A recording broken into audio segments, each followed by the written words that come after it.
people, why they get offended. So yeah, just take it and move on.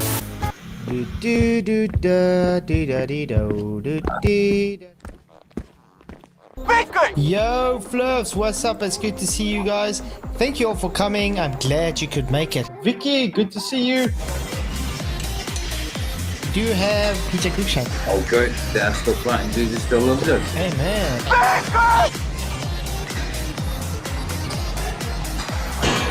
Michael Korn, what's up, Italian? How you guys doing? And we are live, I think. Yo, Fluffs, what's up? It's good to see you all. Tonight's going to be a very triggersome stream for some people. We've already been having some triggered numpties like Sean Hawkins coming in. You know, Flatsoy, both you and Dave are just... Get out of my pocket! You are too much of a coward.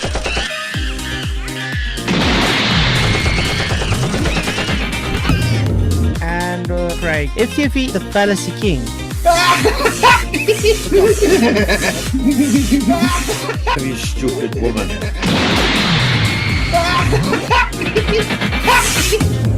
That's going to be an interesting one tonight.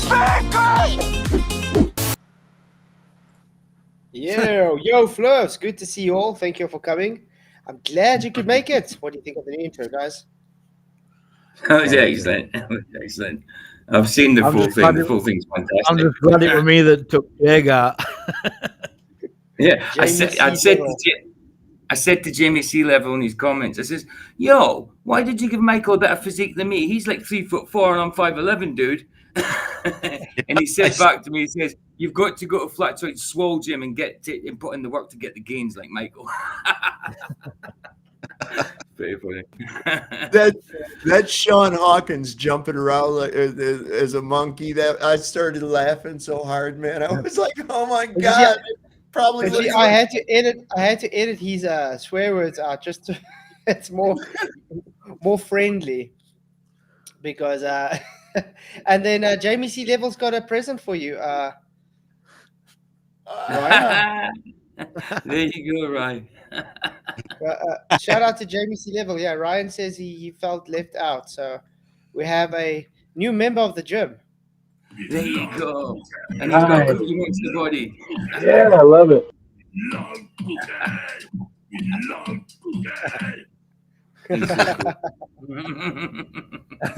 That's classic. So yeah, well, that was good. It's good to see you guys. Hope you're all doing well. So anyway, let me introduce the panel. We have Michael Korn, Ryan S., Alan Orshand, Sovereign Soul, Dave, and PJ Cruikshank. How you guys doing? Hello. Oh, good, bro. Oh, good. Hello, good. Good to see you. I'm gonna just clip that thing of Sean Hawkins dancing around like a monkey, man. I'm gonna put it just suits what you could think what's going in his head. That's what that's a visual representation of Sean's head and his face, but you know what I mean? Well, we start just going to say hi to everybody in the YouTube land. It's good to see you all. Michael Korn, PJ Cruikshank, Alan Orshand, what's up? Moxie, hey, good to see you. Miss Mod Queen Bee, always good to see you. Vicky, glad you could make it. Jeff Conkle, Trip Canada, what's up? Thank you for coming. Glad you could make it. Jeff Conkle with $100 Canadian towards a Restream Parade version. Really, really appreciate it, man. Yeah, I'm going to be looking at the different things we can look at, and it will really help because then we can have up to 10 people in. Because Jeff was so nice, sacrifice his own spot for PJ tonight. So I know I feel bad. PJ said he'll send you a kiss over the internet. Absolutely, dude. Absolutely. You're the only dude that do it for. You're the only dude that do that for. So thank you very, very much, Jeff. Really appreciate the support, man. You are ace. Really appreciate it. Yeah. If there was anything I could say, thank you. This guy's like blessing me too much. Thank you very much, man. And then obviously we got Sovereign Solid. Good to see you too, man. Glenn Selsh, hello. Glad to have you in. Sleeping Warrior, good to have you in. Jamie C. Level, the man of the hour too. Good to have you in, man. Really doing awesome stuff there. DJ D, what's up? Who else? And Saddle Bum. Thank you guys for coming. You guys rock. So yeah, tonight's topic. We're going to be laughing at some space idiocy. Because it's idiotic. Because it's idiotic, yeah. Hey, Clausen07, thank you for coming. Good to see you. Glad you could make it. Yeah, guys, so Jamie C. Level, if you haven't watched it already, where have you been? I think I'm going to put his... I think it's best one he's done so far. Brilliant. That guy It's is fantastic. It's epic, man. It must take him a month to do one of them. Wow. Yeah, I can think it's Jamie C. Level. It's got to get his channel quickly up so I can get that video up. Okay, guys. I've been laughing So all. there we go. Sorry? I've been laughing all day at that. That's really, but the Arwen part. Oh, the wizard Loki. I just love how it's like, oh yeah, you love me, and then all of a sudden they don't agree with him. Oh fuck you, I'm gonna kill you. And it's like, wow, Take a okay. machete to your head. Took about 2 weeks of some of his free time. Well, that's still good for just 2 weeks in free time. It is pretty good. That's very good. And then Biggie So, said, yeah. "Get out of my pub." He's just seen What takes a person. lot of time? What takes a lot of time is finding the different cuts, because you have to know where to get these things. Oh my god. Yeah.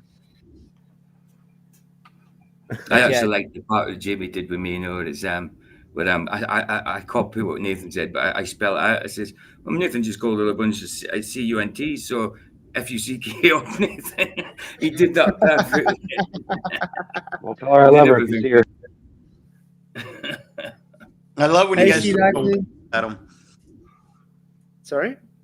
And when you guys throw the weights at them, that is like so. Oh yeah, it was Yeah. it. We want to pump you up. But yeah, that was good. Okay, let me see. We got the first video. You said the blue marble. PJ, that was the first thing you put on. You want to watch that first? Yeah, that was just. It's not a laughy one. That's just level Earth observers. I can't remember what that one's about, but I think the next one I put on was something to do with honey in space. How honey reacts. I think let's in rather space. do the funny ones. Yeah, That yeah. was Because a that great- one was just that one's just level. You know, he always puts them up anyway. You know? That space legend what best with Moff. That was good. Mysterious Moff flying music. about the ISS. Yeah, Mysterious music. but he's a good Well, source to NASA get them takes from far. because he covers them all the time. NASA fake spa.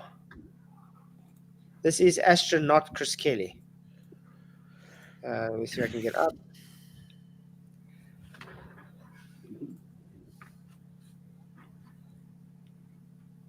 Ba, ba, ba, ba. Okay, let's get it big. It's gonna be bad. It's even got sound. Okay, Ajay. This is astronaut Chris Kelly, guys. Oh god. Get in That's my got no sound belly. though. Oops, my bad. This is astronaut Chris Kelly. Okay. Fat bastard. I was going to say it was fat bastard, weren't it? Yeah. I do a great impression of Oh, the that. sound Used to the sound kicks when in I was a soon, I big think. boy. Get in my Okay. belly. I'm a sexy one.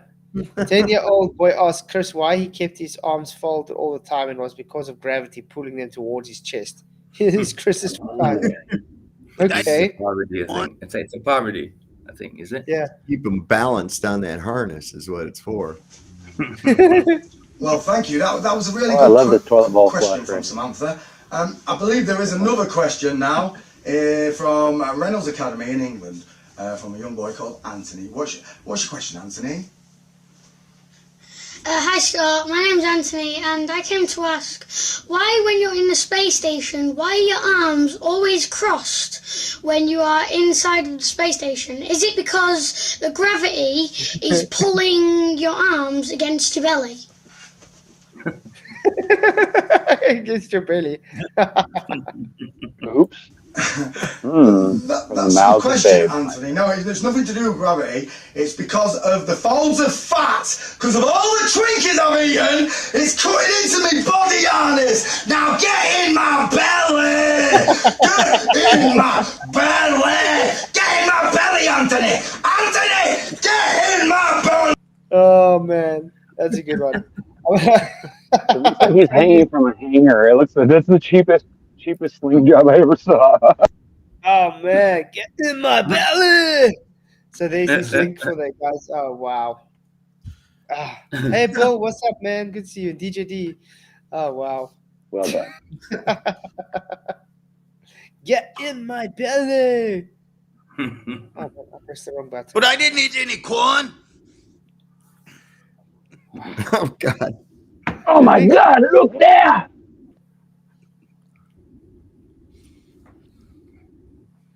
Of honey. Okay, we're gonna see the strange behavior of honey. Yeah, it's probably plasticine. What's it going to do? Turn back to pollen? Okay, so Who's pollen? So this is honey in space, guys. Well, it's supposed to be honey in space. I'll show you the strange behavior of honey. Observed you. There it is. Yeah, that's honey. That's whack, bro. You know, you can fake that so-called honey. That's ridiculous. Yeah, they can fake little puppets and little dolls and all kinds of stuff. Like Yeah, even of course. Something stretchy. Gosh. Look at where his pupils are pointing, though. They're not even... I was going to say, notice his eyes are crossed the wrong way. Yeah, he's looking at the monitor. He's looking at the monitor. Yeah, he's looking at the monitor instead of what he's. Yep. It's like that's cannabis wax. It looks like But that's cannabis wax to me. That's what my does. shit looks like. It does look a bit does. like wax. Yeah, it does, doesn't it? A bit like shower wax. doesn't really, but I mean, yeah, this is my point as well with a lot of these people. Maybe he they're was just always really high looking from at- smoking some of that. They're always looking at a certain place, like a screen or something. Yeah, Mhm. you can see him looking at the monitor, then looking down to where it's meant to be, looking at the monitor and looking down. You see it. His eyes are flicking ever so slightly, but it's so noticeable. Yeah. It's very noticeable. He's looking somewhere to see what's going on. And that's why I said this is augmented reality, guys. Yeah. Because they're looking where the position of the so-called object is that they are acting within space. You see the Hey, Sharpie, Gio. Hey, Mojo. Hey, Sharpie Connor stuck Apple. to the wall. And we see Stuck this to all the that time. one. It's not like it's one or two. It's like 99% of the videos. They're always Mhm. looking somewhere. Yeah. Why? So I've got one of that Kelly character bouncing a ball of water between two ping pong balls, and if you watch his eyes, they're nowhere on that. Oh, He's yeah. looking other places. Yeah. Yeah. Hey, David Banner. Yep, it's called augmented virtual reality. Exactly my point. It's the same But one I with mean- that drip of water where you see his reflection in the water, obviously inverted, but it's doing nothing in the water. It's not doing the same as what he's doing IRL. You know what I mean? Yeah. But I mean, think about it. If you are, how can I put this? You're a human, Hey, Banner. and you are working with an object, and you concentrate on an object. You are looking at this object. That's how it works. You're not going to look there Look, to try I'm a and big fat slob. look where the object's going. You look at the object. That's how it goes. So Yeah. that's a big red flag. Yeah. When it comes to saying, "Ooh, we got this object in space." He's trying to compensate for his refracted hands. Yeah, if he was still waiting for that refracted hand demonstration, by the way, that he says he's already put in a video, and that was over a year ago. Yeah. He was too Yeah. busy gathering a picture.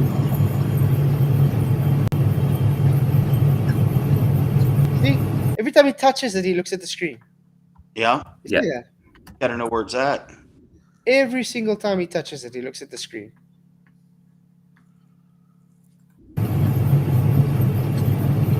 His eyes are not even. They're not His on it. eyes are They're not on it.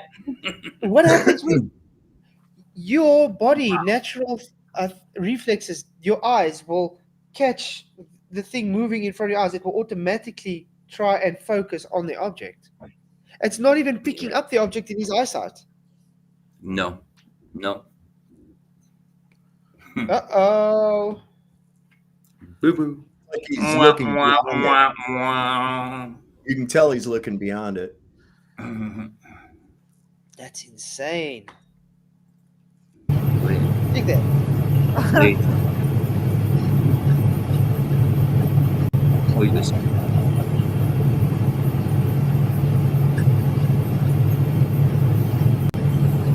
Gravity pocket. 4. What's that noise like? Airplane. It's an airplane. A lot of sound. noise. Yeah. It's an airplane. And then sound. you've got the. Yeah, it sounds like an airplane. Yeah. Where? What's going on? Huh? I saw a good video yesterday. I'll post the link in chat. You might want. Oh, there we go. Flat suit disappeared for a minute. Yeah, that was like, what's going on? I don't see anything. Okay. Yeah, cheers for that, Jamie. Give me buff. All I see is that goofy smile on that dorky guy's face, bro. It's nasty. Stop it. Yeah, Jimmy. Yeah.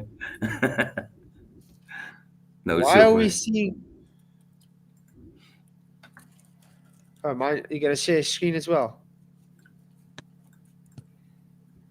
There's our good friend Mark Kelly. Watch his eyes. Oh yeah, he used the cross-eyed mask.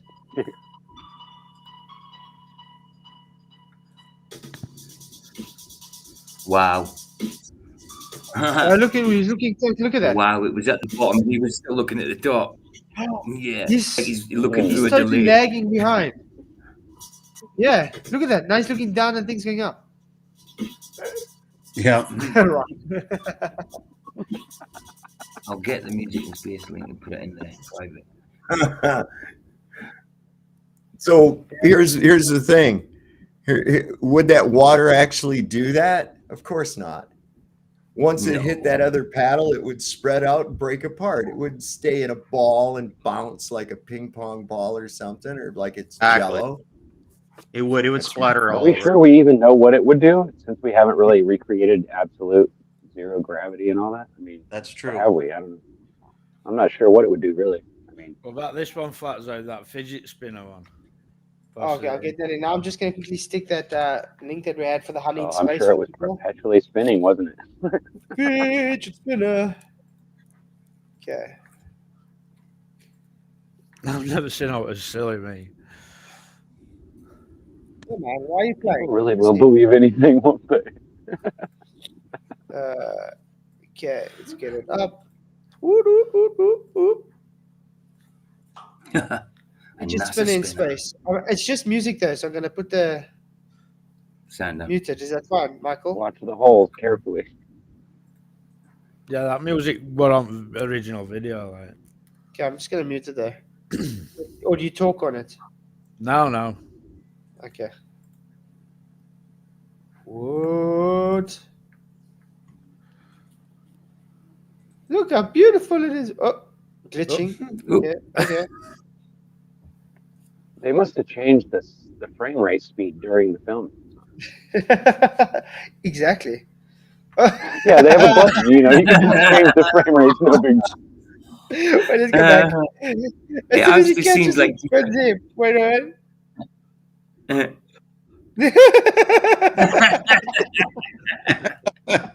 Look, I'm a fidget spinner. Hold my crotch.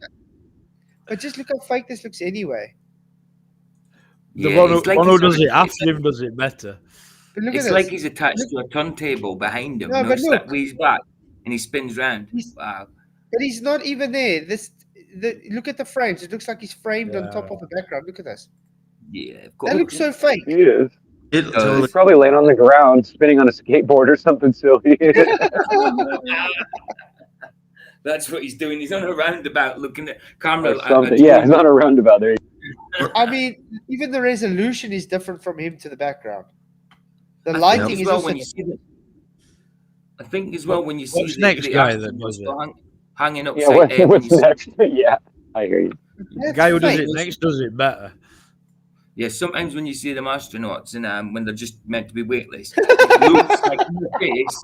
It looks like in the face He they're went actually forward. hanging upside down in real life. You know what I mean? Wait. Did he just go forward? Look at this. He catches it. Yeah. That way. But look what way he spins, guys. That's some interesting physics there, guys. Oh for my crying out word. loud. He's got- Are they actually claiming the fidget spinner is making practice them that. turn? Yeah. Wow. Oh, wow. Wow. Oh my word. Some people, you know what? I hate to say it on a live stream, but that's just retarded, bro. Well, when he spun it up, wouldn't he have spun too then? That's what I was thinking. The same thing. Look Yeah. here. He spins it first. Why is he not spinning with it? Imagine Yeah, how dizzy you'd be. Now he picks it up. This is for stupid people. Oh man. And notice they Wow. cut it to when he's spinning.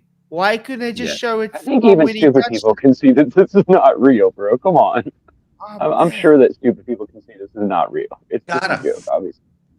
Do you remember old movies when they were rolling the video of driving in the background or the? Yeah. Yeah. This is not much. Yeah, Yeah, exactly it didn't the match same. up right. It was going the wrong way. Yeah, I remember that. A lot of that in Alfred Hitchcock did They that. had a a lot. lean, but one guy would forget the lean, so they're like, lean.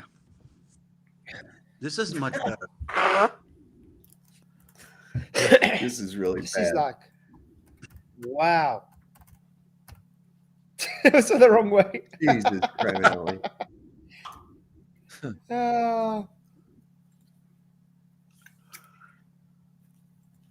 Okay, look at the screen. Okay, look at the fidget. Look at the screen. I don't know what he's supposed to start spinning. Why is he zooming in and out? It's a green screen. Come on, you could totally tell it's a green screen. It's so obvious. Just look at the green screen. That's fine. Just look at the screen behind you. Oh man. You know what? Maybe they don't deserve that Actors Guild awards or whatever they got.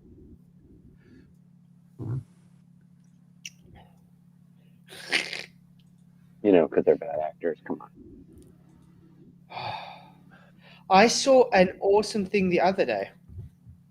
A magician from I think it was from Tokyo. He took magnets and he stuck it under. He went to the beach and he stuck some magnets under the ground, under the sand, and he had magnets under his jacket and stuff, with some actuators and things, so he can control the polarity and everything. And he went and he walked on top of the magnets and he pressed it, and then he started floating up and started floating in 0G. And then they brought the box, put it there, and he went down. Magnetism works right between through the there, wood, doesn't it? and he spun just like the astronauts. He used magnets, electromagnetism. It shows you that it's so easy to make. Can I show you guys a gravity pocket? I have one right here. Watch my name tag. Take a picture of it? Right on. Where'd it go? Uh-oh. A little magnet on the back. There's another gravity pocket. There's Yep, another one. I can, and it's actually I have some gravity in it too. All I have to do. There Have you it been is. buying gravity from Lucky? There it is, right there. His wife made it. You know Lucky? Wait a minute. That was Lucky's like second or third subscriber. I like Lucky. Yeah, look, Lucky he's cool. Hastings. I love how he introduces his streams, his videos. Brilliant. The accent as well just makes it all rounds it off. It's brilliant. It's comforting. He's got like a little cabin that he people can go stay, his flat Earth cabin up there in on Lake Superior. Yeah, which is I'm I'd love to go up there. I used to go up there as a They have a kid. cabin when that's I- flat. Wow. yeah, the Alright. cabin's flat. Yeah. It's a lovely day. No, I in used to God's go. green. I used to Yeah, go yeah, to the right. Great Lakes. I'm I'll sorry. tell you something about Superior, man. It can be 90 degrees hotter than hell outside. You jump into that water and you'll come out a giant goose pimple. It is the coldest damn water I've ever run across in my life. It is Really well. seriously cold. Very Oh, clear. I think the Russian River gets pretty cold too in the springtime. Let's see, this is another one that PJ put up. Mysterious music heard in space. ABC News. Well, wait a minute. Now, Didn't Larry, the they, reason didn't they put a satellite out there that had like, Rolling Stones playing or something? Didn't we see that, like Starman or something? They sent a car too. Remember? Maybe the radio got left off. we're singing poorly. Rocket Man at the beginning. Hello, and we do apologize, but there is a bit of a space mystery brewing. Newly unearthed audio revealing astronauts may have heard music on the dark side of the moon. What? What's propagating? Oh, that's that? right. It was Pink Floyd. My bad. On the dark side of the moon. There is no dark side. So in other words, they heard there's music playing by someone's car, probably driving past while they're in their hangar. Raising some big questions this morning.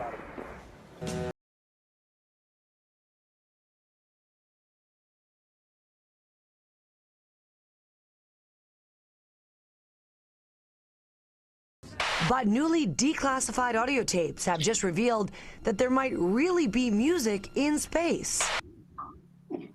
Or it just might be they recorded it by accident while they were in the hangar. Or they're picking up a radio station. No, it was somebody listening to their iPod.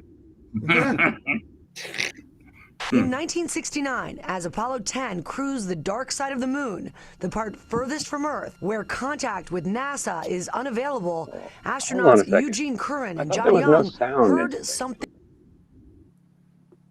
No, there's not supposed to be any propagation for sound. Exactly. If there's no air, there's no sound, is there? Wow. There's no air. So yeah, you're right. If there's no gas and no air, then I guess there wouldn't be any sound. Really weird stuff. Something strange. Maybe he imagined it. He kept getting mushroom while he was on the flight up. Sounds like, outer space-time music. Yeah, exactly. It sounds like a Those Doctor Who. transcripts. A classic Doctor Sounds Who like a radio. episode. Probably the radio station that's down the street. It's like when, what do you call them, electro, where you wave a metal wand in front of two antennas, and it gives you that. Yeah, you can pick up radio stations with a washing machine if you hook wires to it just right. I swear to you, that's really true. It's amazing. Wow. Yep. I've heard that. Archived and held for the last 4 decades. Now freshly unearthed, though, by NASA's unexplained files on the Science Channel. But there may be an earthly explanation. What One channel? NASA technician believes the music was caused by 2 different spacecraft's radios interfering with each other. 2 different spacecrafts, radios interfering with one another, Right. but they were supposed to be the only ones there. So exactly. So that makes no sense, and sound in space makes no sense. So I think the line about it all, guys. I think the line about it all. Revelation or what? Yeah, something's odd. But I have a question for you. Do you think they are going up and getting close to the whatever is up there, and they're just lying to us about what they're seeing, or do you think that that all of it's bull? Because a lot of people ask me that, and I'm just curious what you guys. No, I think they do go up and get some. There's something there. I just think what they're telling us is not true. I believe that too, and the reason why I do is because I've seen a lot of the videos. I've gone through lots of their space videos, and some of them do look a little bit convincing for the flat Earth argument. But that's just my opinion. And that, Alan. Beep beep. That's shortwave or high wave. High wave. This thing has every band in the world. Wow. Beep beep. It's 1955 technology. Wow. Yeah, like So it's still analog. 4-bit. It's still analog. Because remember, Nintendo was 8-bit, and then we went up to TurboGrafx, which is 16-bit, and then the 32X. Yeah. Remember? Yeah. There we go. Yeah. And the astronauts themselves Remember the aren't sure if the music was 686X? caused by Remember those those? admitted, or they did admit they were very terrified by it. Yeah. We're very terrified by it. Okay. It's a stupid claim, isn't it? If they want us to believe everything about space, that's a stupid thing to claim. Mm-hmm. It just puts more doubt in people's minds. Exactly. Isn't that the whole idea, Yeah, though? this is- Just to confuse. This is Dilly Gill. Dilly Gill, yeah. Used to do some funny stuff. I was trying to find the name of that instrument that they use like in the Star Trek music. Oh yeah, like the theremin with the That's what I was it talking about. works with the Yeah. frequency. I think what you're talking about is a Jacob's ladder. He goes, "Woo, woo." Yeah. Yes, it's called a theremin. I just let me put the link. I remember on The Big Bang Theory, they showed one. Yeah. I watch a guy called Mezerg, I think he's French, and Is he's it two metal poles that go up at an angle, and then there's like a little electric bolt that goes along it and it rides upwards? Is that what you're talking about? I think they call it here, and we call it a Jacob's ladder. Yeah, it says that the theremin is an electronic instrument developed in the 1920s, notable for being the only musical instrument played without touching it. The player waves their hands near its antennas using the electrical conductance of the body to alter sound. It creates a very pure tone and sounds like a lower pitched version of someone tuning in an old-fashioned radio to a test signal. Yeah, you should listen to a Tesla song. The band Tesla. They got a couple of songs where they use it. Play this video, because this guy's brilliant with a theremin. Oh, okay. Because I just got one on as well that I wanted to play, but it's fine. We can do that one. No, this guy is. Oh, you played it for me before. Yeah, it's sick. Guys, I'm gonna. I've just picked a random video, like there's better ones than this. No, this guy is brilliant. Every appendage is doing something different as well with him. It's mad. Mm-hmm. Guys, this guy, there's his link in. He's really. Listen to this.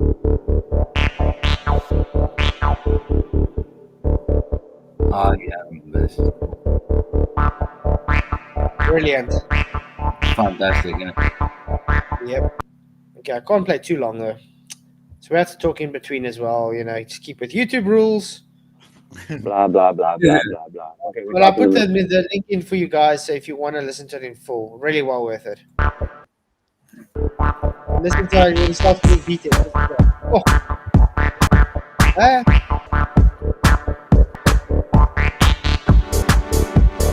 Brilliant. You guys have to agree. That's some good stuff. Some of these people are good. Proper cool. Mm-hmm. Hey, November. Good to see you, man. It reminds me of the late 70s, early 80s music. So we got some Dilly Gill up, guys. Oh yeah, Moomin. Sorry, Moomin, I was meant to ask you, and I don't know why I'm doing him a favour, but from Andrew Johnson, he says he wants the specifications for the Bob Apple thing. That you said something that you were doing. I don't know exactly what it's about, but that's what he said in my chat. Even though he was slagging me off at the time, called me a snowflake for banning them when I didn't. You're such a snowflake. Don't know why I'm doing it. You got a super chat.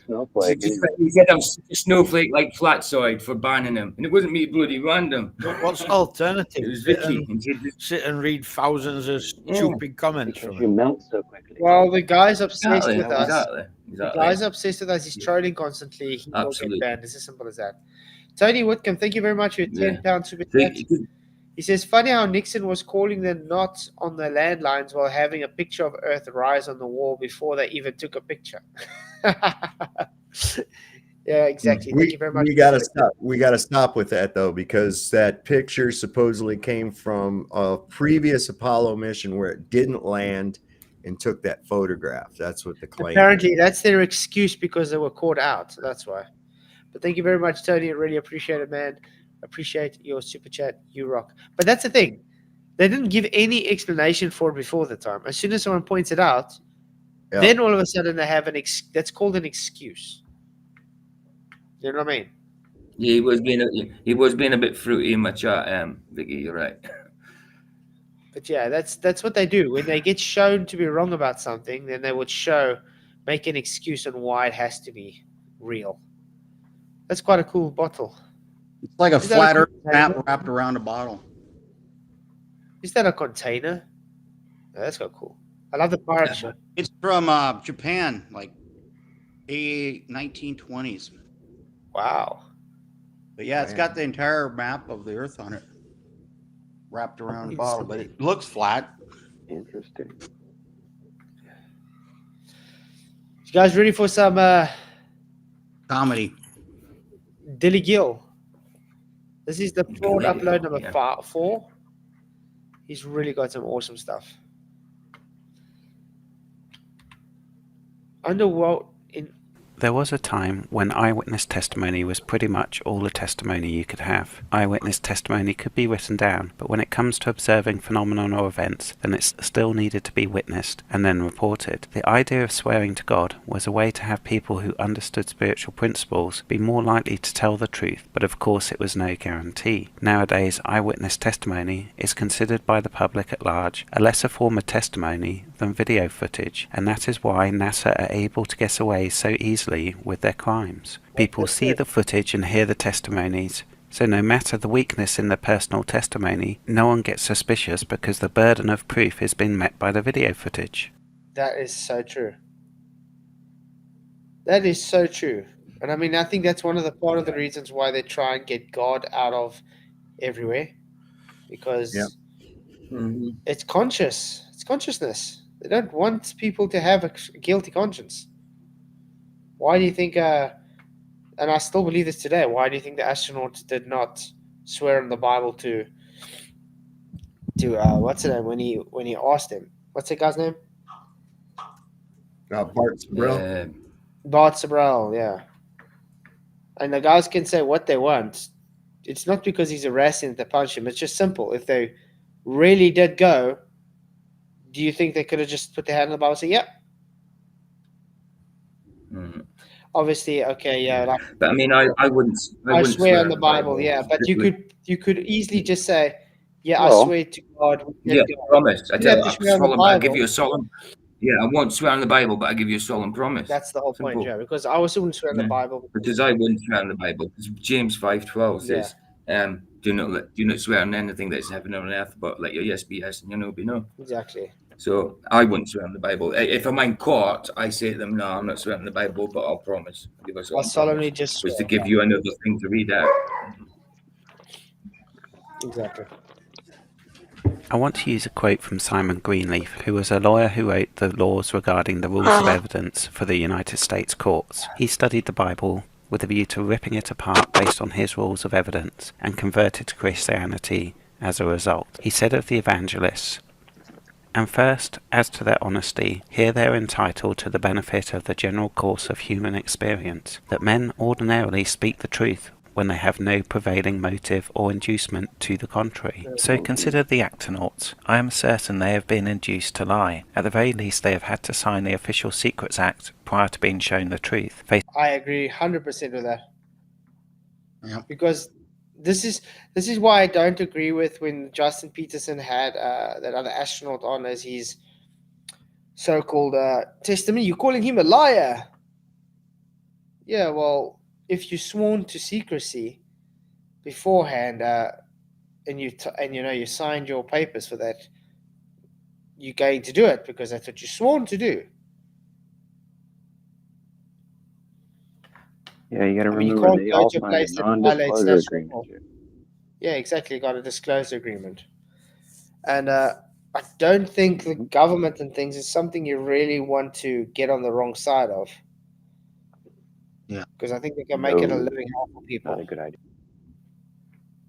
It's all right to lie to mankind, but not to God. Yeah, you can lie to your fellow man, but how dare you lie to the government?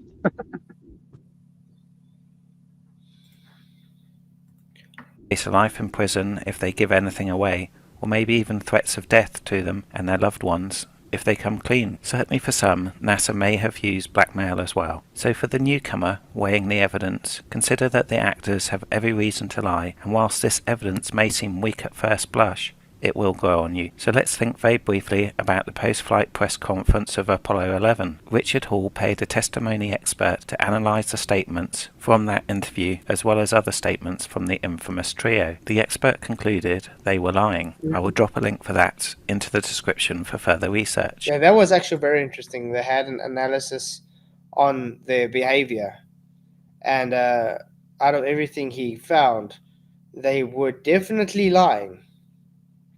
their body language said straight through. They were lying. They were contradicting each other nonstop, and people don't act that way if they're excited about doing, made a great achievement. You wouldn't be. Your body language speaks 1,000 volumes. You know when they say actions speak louder than words?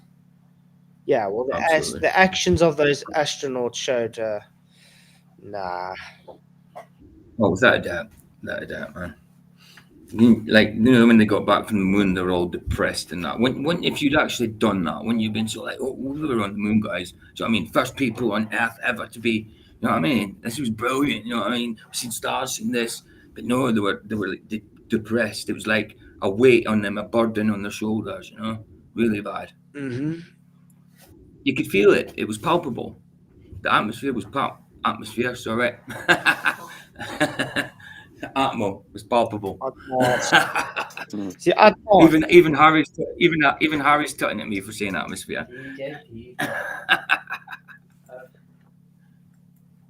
The NASA fanboys long ago excused the weird Apollo performance, justifying and rationalizing it in their minds by any means necessary, but I tell you the testimony problem persists. None of the astronauts I have come across from the shuttle era have given anything like a convincing performance when it comes to describing the experience of what must be the amazing phenomenon of beholding the mighty universe and our wonderful spinning ball. Whilst they do answer the question, and use some descriptive words, they often use the tactic of deflection, stating it is too hard to describe. Sometimes they avoid a direct answer, deferring to video footage or moving off topic, but the descriptions are always utterly devoid of raw emotion, which, given the nature of the achievement and the transcendence of the experience, suggests that something is horribly wrong with their testimony. Sure, not all of them would burst into tears all of the time, but their emotions would get the better of them some of the time.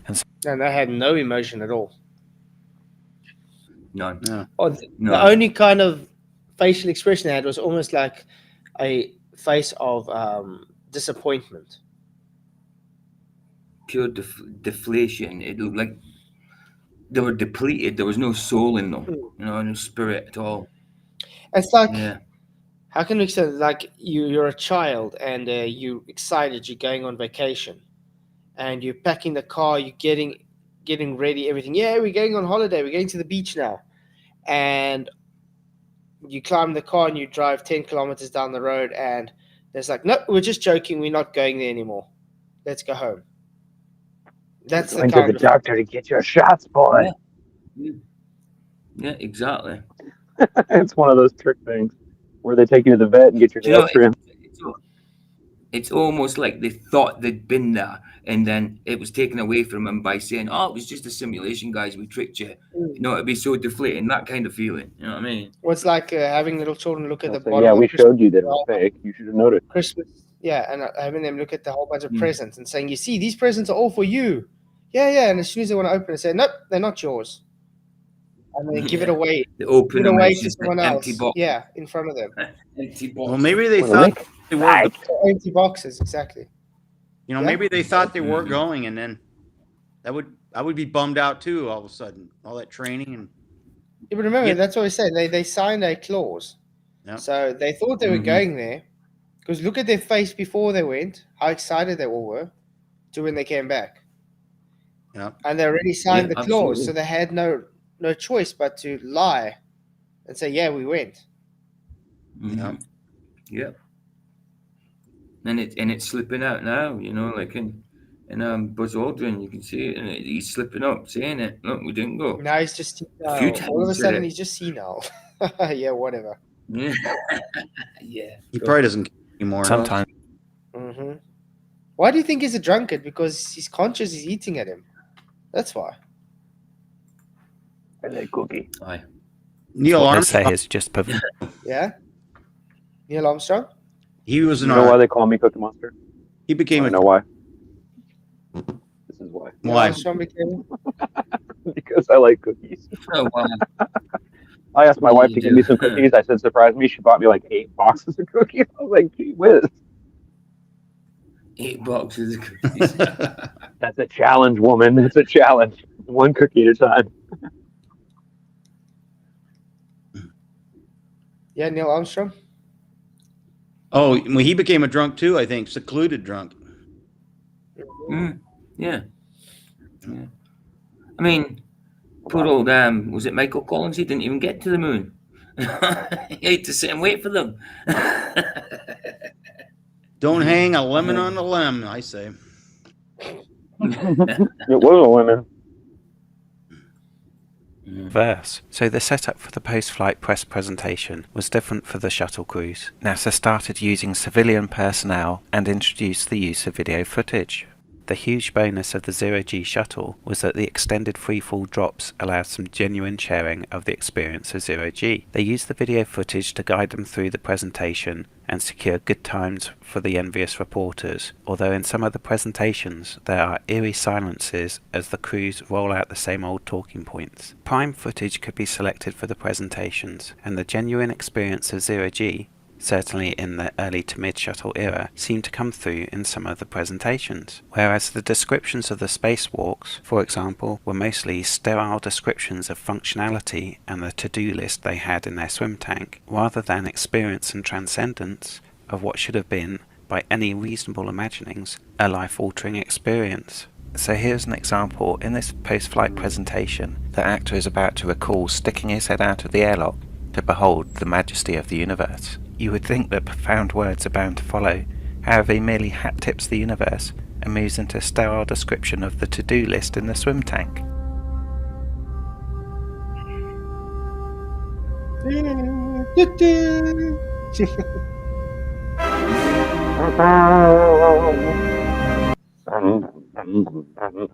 That's gonna be a copyright if you play very long.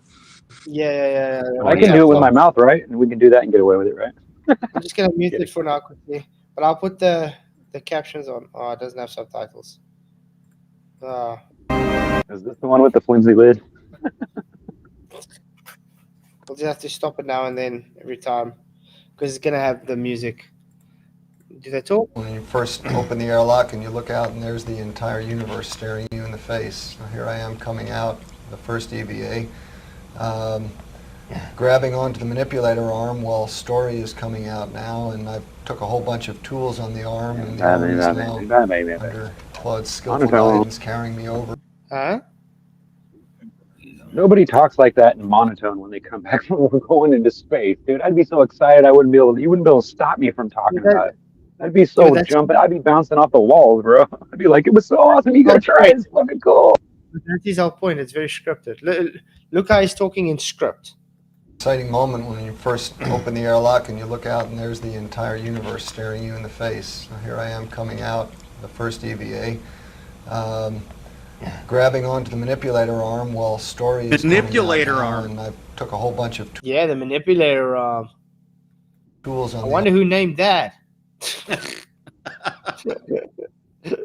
arm, and the arm is now under Claude's skillful guidance carrying me over to A one-off, you may think, so let's try again. In this one, the first female spacewalking astronaut utterly fails to experience any emotional recall in the post-flight press conference as she pops her head out and does not even mention the glorious spinning ball nor the mighty universe. Why, oh why, would you forget to mention the experience? Music again. Jeff says the music's copyright free. Maybe it just Jeff wasn't that Gossett. good looking. Are you Maybe it was sure? boring. Because I know that they use it in Space Odyssey. So just now you're gonna get someone's gonna claim it for Space Odyssey. You know what I mean? Yeah. 2001, yes. Stanley Kubrick. Yeah. This is Dave, you see out in the payload bay already, and this is the first chance I had to stick my head out the hatch on our EVA on day 7 and take a look at the payload bay and get squared away with all our tools. She literally does not mention it once in the entire presentation. I've clipped and laid down this image as it pops up for a very brief view in the post-flight press conference. How could you not notice the Earth? That's true. How could you not notice it? Well, when you're in a swimming pool, you don't see it. No. You can't see the sides. They black them out. It's crazy. I mean, if you're so excited, you're going to space, and it's the first time you're actually going now to do the spacewalk, and you're going to see the Earth, you'll be like, wow, look at that thing. No, let me talk about my tools. Okay. That makes so much sense. This is from Flight 13, so I'm guessing they were experimenting with a new backdrop, but honestly, it looks like if she stuck her hand out, she could touch it. So of course all she could see was the payload bay while she was in the dive tank. Given how close the Earth is in the post-flight view, I think it would have been hard not to notice. Fanboys don't... Yeah, is this flying very low? Yeah, it looks very close. Way, I'm not questioning your ability to justify and rationalise this all away. I'm not so foolish as to believe that you're not capable of doing apologetics for your faith. The first chance I had to stick my head out the hatch on our EVA on day 7 and take a look at the payload bay and... Okay, I'm sure the fanboys see the trick I'm using here. Maybe she When you go out accidentally for a put her head spacewalk, in her own when your action. life could... Huh? I said maybe where she really put her head was up somebody's butt.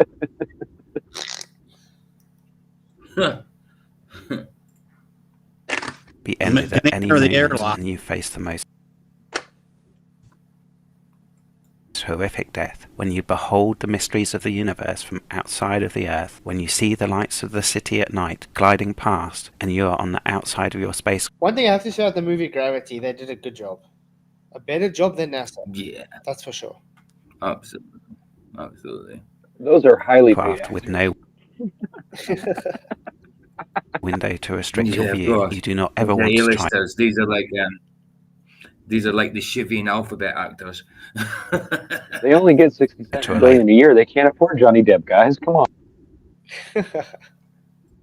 That experienced people, hard though it may be to hold it in, you can't quite be sufficiently moved by the whole experience to even attempt to describe it. Clearly the trick Dilly Gill is using is that if the experience was just that little bit more spectacular, then and only then would it be worthy of a full description. Let's take a look at the first untethered spacewalk, because undoubtedly that would be worthy of a pause in proceedings and an effort to try to describe the life-altering experience.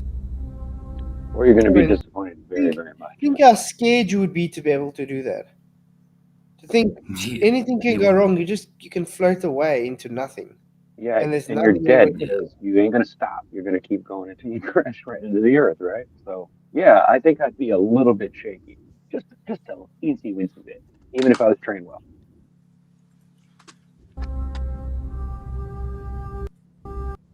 Do, do, do. Ooh. Do, do. Ooh, okay. Thank you. Those space pandas, they're so interesting. Here I am. Them to I guess, nothing in space. Back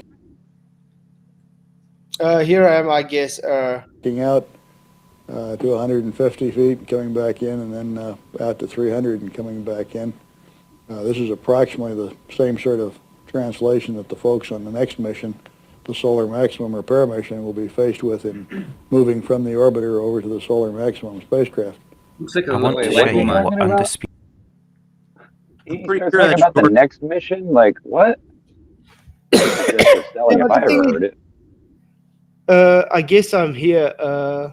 That's George Clooney.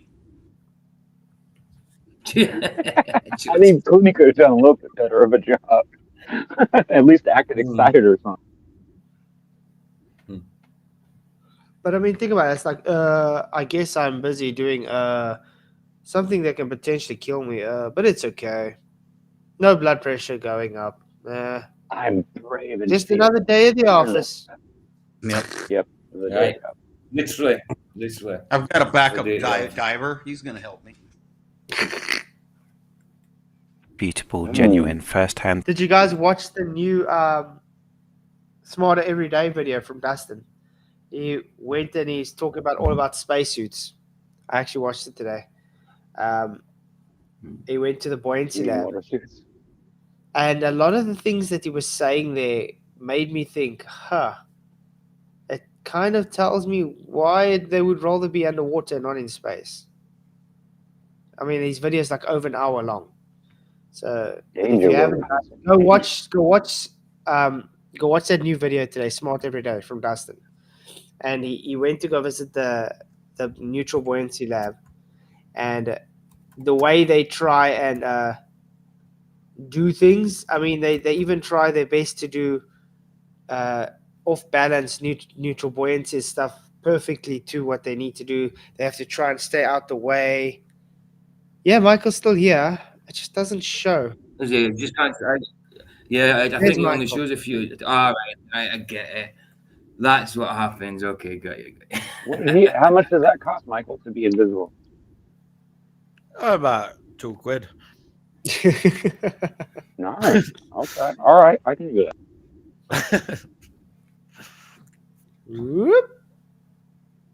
Because I think it only accepts the first 5 people in here. But Michael's here, guys. The boss is here. Testimony Yeah, boss. Keeping an eye over us. about a significant event really looks like. One of the high points of my life, and Okay, that song is not gonna work. So excited. It's like he's been in space. Almost. choose a better place to be. I said I won't get emotional, but I just love it here, you know. Yeah, you just love it there. And let's listen to what the astronauts. I love my job, man. Yeah, you see, they get all emotional about this, but now, yeah. Let's listen to what he has to say. In their career, and hopefully, Yeah. Okay, we get it. We want to listen. here I am, I guess, backing out to 150 feet, coming back in, and then out to 300 and coming back in. Here I am. Okay. Yeah, it was no big deal. I levitated into space over the earth. I'm just I might be floating to my death. I might be floating to my death, but here I am. I was okay. Everything's cool. Everything's cool. Nothing to see Not here. once in the history of the 135 post-flight press conferences did anyone say, "Stop the damn tape. I need to tell you how amazing it feels to see what I've seen. I need to share with you the emotions." Have you guys ever wondered why they don't show any of these? I hear the giggle in his voice. Why is he giggling? Have you guys also wondered why they never show any of their bloopers or something like that? I mean, the guys floating around in space. These are the bloopers, dude. Yeah, but That's we're what watching. I'm saying. But they don't show it as bloopers. It's because it's so fake. Yeah, serious. Mm-hmm. Yeah, guys, please hit the likes. It's good to see everybody here. Really I appreciate think you. it has to do with Yeah. control. There's people that have control it, and they like to like make definitely smash the like. There's 60 watching and only 18 like. But there might be a few people who dislike it. You never know. But still, smash them. Smash them. There we go. Michael's here, guys. Of the day, and then go on a big emotional and descriptive first-hand eyewitness account of what it is to behold the universe and spinning ball.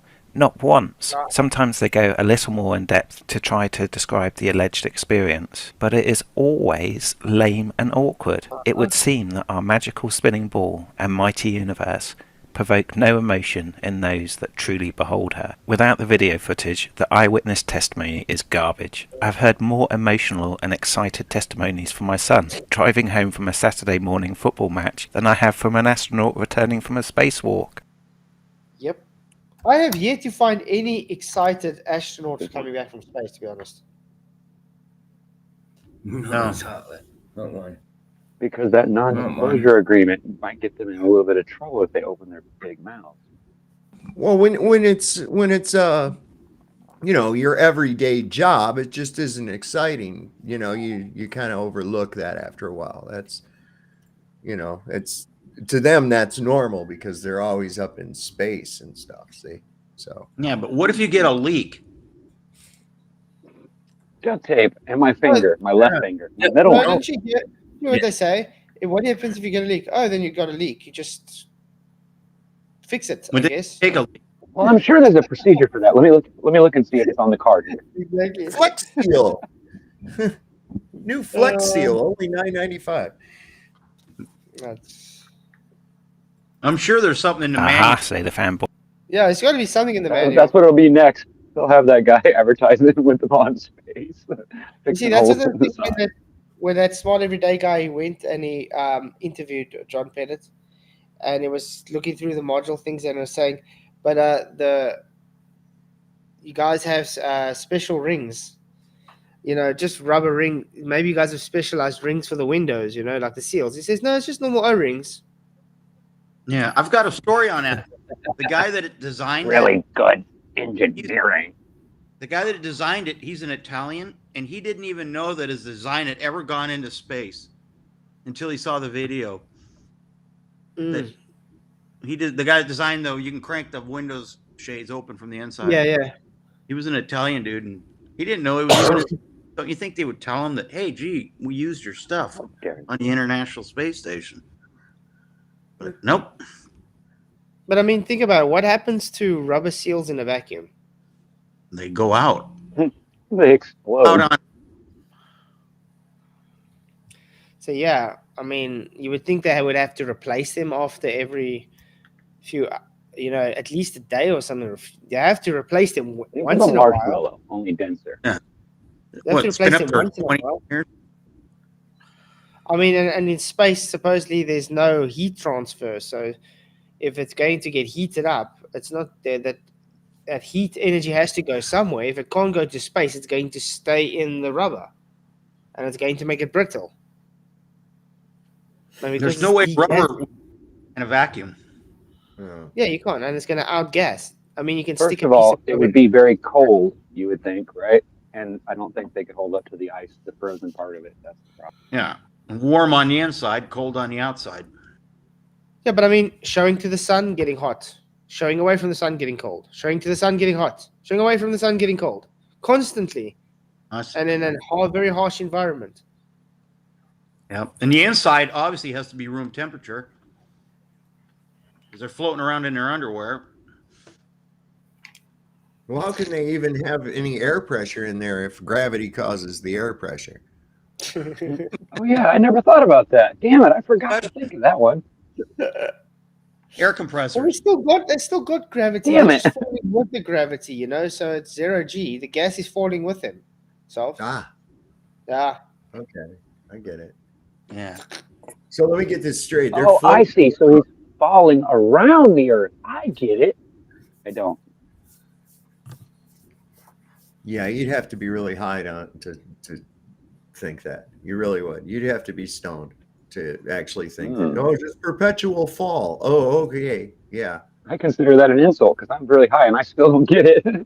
Yeah, I'm trying to get it, man, and it's costing me a lot of money to get as high to be able to understand it, and it's not working, man. How high do you have to be? I don't know. Boys, we've caught you out now. What Dilly Gill is doing here is deceptively holding back the first-hand testimony of being in space while they're actually living the experience. If he would just show that, then we would see some raw emotion and descriptive testimony. Let's take a look then. What is it like to be in space? What does it feel like? How are they going to be able to tell you that? Well, one of the sensations you can liken it to is being underwater where you're kind of... Uh-oh. Oh, Freudian slip there. What if you can Somebody has something on their mind. Is that why your shoes are wet? Wow. kind of floating underwater. It's you're free floating all the time, so you don't have a good feel for which end is up. But I mean, so that's kind of physically what it feels like. As far as mentally, I just find it fascinating. I find the whole space exploration program fascinating, and looking out the window at our world is very exciting for me. Yeah, it sounds like it. Oh, but look at her eyes when she said that. Though. Look how awkward her body language was when she said that. Look at this. For me. Look at that. Look at. Look at now down and stuff like she's like, you know, when a person, you know, they have a guilty conscience. They have a tell. Yeah. Look Why at her would eyes. they have wireless microphones? Yeah. Yeah. A guilty conscience and Like that isn't going industrial to cause strength. interference with the radio, right? It could be that her facial skin is affected by all that hairspray as well. So maybe they're not actually real. Maybe they're just virtual copies of industrial some dead people. Yeah, Aquanet, the official hairspray of NASA. Check. Just look at her facial expressions now. Just after she said that, look at that. Jesus looks down. Check there. Oopsie. I was wondering, what was the most thrilling experience in space that you ever had? What gave you the biggest rush? I think it was my spacewalk. That I'd have to say when I went outside in the spacesuit, and when you're outside here First, had to think about it. in the shuttle, of course, we still have He's reading a cue card. We've got all the comforts of home, but getting into a spacesuit and going outside the shuttle, where there's really nothing between you except for this thin spacesuit. Thin spacesuit. Ooh. Yeah. Thin. Okay. How thin is it? Thin. That Just was like really- the aluminium foil on the module. Probably the most unbelievable experience that I've ever had. So this guy has thought about what it might be like to be in space, compared to some of the testimonies from his space diving comrades, which is reflected in his lame testimony. However, his countenance does not change as he recalls this amazing experience. He seems uncertain if this was the best experience, and he describes it as unbelievable, which of course it is if you study the heliocentric topic and NASA footage for long enough. Let me just make a further comment about being here. It is far beyond any anticipation that a human being can have. All I dreamed about being in space was nothing compared to what it really is. Did he just advertise Adidas again? Yeah, I got a little point here. This guy I know told me this once. If anybody ever dreamed that they were in space in a dream, and I think it's because you can't dream about something that doesn't exist. Wow, you know, I've never dreamed. I've dreamt of flying quite high and Yeah, stuff. but I've never dreamt but of I've never- being in space. And I dreamt of being with Doctor Who, Peter Capaldi once in a spaceship, but I don't remember seeing space from it. Yeah, I do remember dreaming about going to another planet, but I don't remember the actual travel part. I just remember like being beamed there or something like in my head. I don't remember actually flying in space now. That's interesting. And every day I just pinch myself and think, this can't be real. I told Jeff and Dave as they came back in from the EVA that I had watched the whole thing from the windows on the flight deck. And all the time I was watching, I thought, this can't be real. I'm not here. I'm not seeing this. This is on TV. Oh yeah, yeah. Of It course was. you want it real because you guys are underwater when You know, doing it's that. funny how he sounds like he's telling the truth when he says that part of it. Uh-huh. Because you guys are underwater. And I'm sure after we all get back, we're going to feel the same way. That didn't really happen because it's so spectacular. It's so beautiful to see the Earth from this level and the sunrise and the sunsets and see whole continents go by so rapidly. It really is an unbelievable dream come true for all of us. I want to focus on the Why did he look at her face? Well, like, because he saw facial expression. He was like watching her facial expression. Watch this. Look, He's look how he's constantly watching her facial checking to make expression. sure the director isn't going to get mad at him. That's what it is. Yeah, but he's looking specifically at her facial expression. Like, look at this. Real. I'm not here. I'm not seeing this. This is on TV. Yeah, And I'm sure after we all get back, we're going to feel the same way. That didn't really happen because it's so spectacular. It's so beautiful to see And the Earth. fidgety, he's busy folding his arms and playing with his arms, fidgety and looking at her facial expressions like, whoa, what's your facial expression giving away? You know, even him, look. This guy as well is also looking at her facial expression. Why? they're thinking about joining the 250 the mile. director. Maybe. Maybe she was the one that they thought's going to blab everything out, something. Yeah. You know what I mean? So they were cautious of her. I don't know. Because they were, look, they're looking at her like very From this level, and the sunrise, When they the go cut, sunset, and then the they all whole get down continents from go the cars by and walk away. That'd be funny. so rapidly. It really is an unbelievable dream come true for all of us.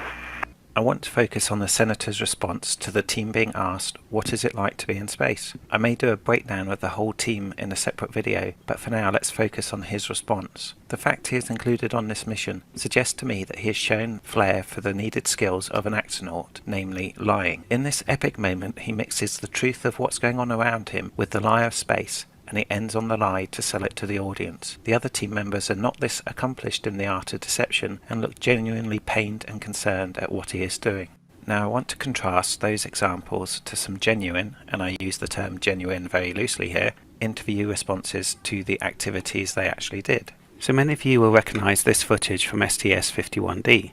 The plotline was that they were to fix a satellite unexpectedly and needed to craft 2 tools to achieve this. Here we see the 2 tools they are making, and the instructions are coming from the ground control. I believe they built the 2 items in something like a team bonding exercise, where they walked around one of the shuttle mock-ups, having only audio instructions and a weird teleprompter diagram for reference from the command center. They were allowed some visual help in the scheduled communication windows, which is what we're watching here, and whilst it was a dreadful plotline, it was a great team building exercise and gave them a genuine experience to share. I will show how this translated into the interview with genuine but selective recall. This is really for any one of you. We all had to conjure up images of what it looked like up there while you were creating the fly swatters. Was it an arts and crafts class or what? Can you describe the... Look at the body language difference. There you could see they actually had that experience. That's so true.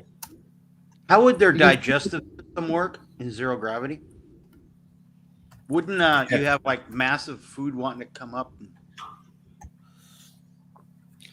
No, gravity counts. You have eternal indigestion, my friend. They eat gravity pockets, mate. Your vestibular system would be all screwed up to begin with. All the bacteria in your lower intestine would die, and you'd probably die too. So watch these guys, like even if they're floating sideways like that, they'll always tilt their head to right it to level. You can actually draw a line up their body and see where they're turning their head to try to stay level. And you have to concentrate to not do that. And they're not. It's just your vestibular system wanting to right everything. And if you look when they're tilted over on their side, their heads are always tilted normal. But think about it as well. Think about your blood pressure. Your head is heavy, believe it or not. Yeah. Think about even your blood pressure if it had to be in that environment constantly. Yeah. I mean, you require your blood flow to work a certain way. You do.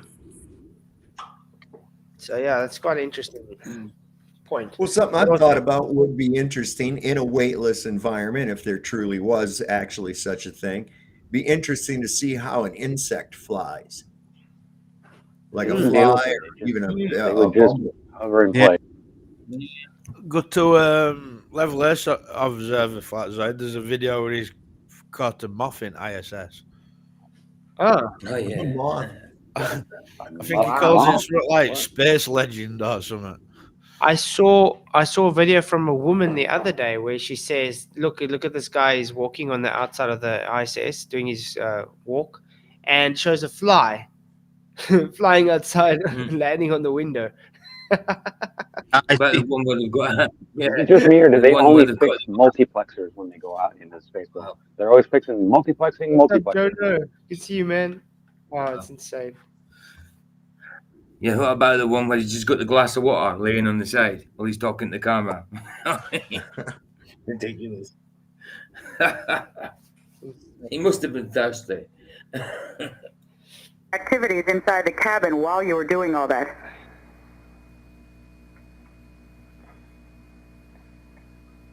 It certainly was. It reminded me of either a Girl Scout camp or something similar. We had bits and pieces of everything out. So can you see how genuine the reaction from all of them was? Far different to the rabbit in the headlights a moment ago. Okay, enough's enough. The last 2 examples. We're going to listen to some personal eyewitness testimony from Garrett, who was looking very sore.